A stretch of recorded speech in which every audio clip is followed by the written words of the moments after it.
নমস্কার বন্ধুরা, আমার আরেকটি মিনি ব্লগে আপনাদের অনেক ভালোবাসা শুভেচ্ছা। তো আজকে হচ্ছে শুক্রবার। তো সকাল থেকে আজকে ভালো রোদ দিয়েছিল। আর এখন দেখুন 12টার পর থেকে কি জোরে বৃষ্টি নেমেছে। আর এখন বাজে প্রায় 1:30 নাগাদ। তো বাইরে প্রচণ্ড বৃষ্টি পড়ছে। জামা কাপড় ছাদে মেলা ছিল, বৃষ্টি হওয়ার আগেই আমি ছাদ থেকে সব নিয়ে এসেছি।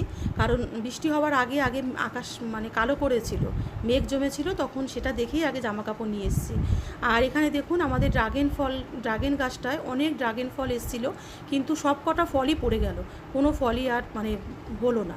আর এখানে দেখুন এই জানলার এখানে যেটা লাগিয়েছি, এটা আমার মেয়ের জন্মদিনে আমার মেয়ের বান্ধবী ওকে গিফট করেছিল। তা খুব সুন্দর, হাওয়া দিলে ওইটা খুব নড়ে আর আওয়াজও হয়।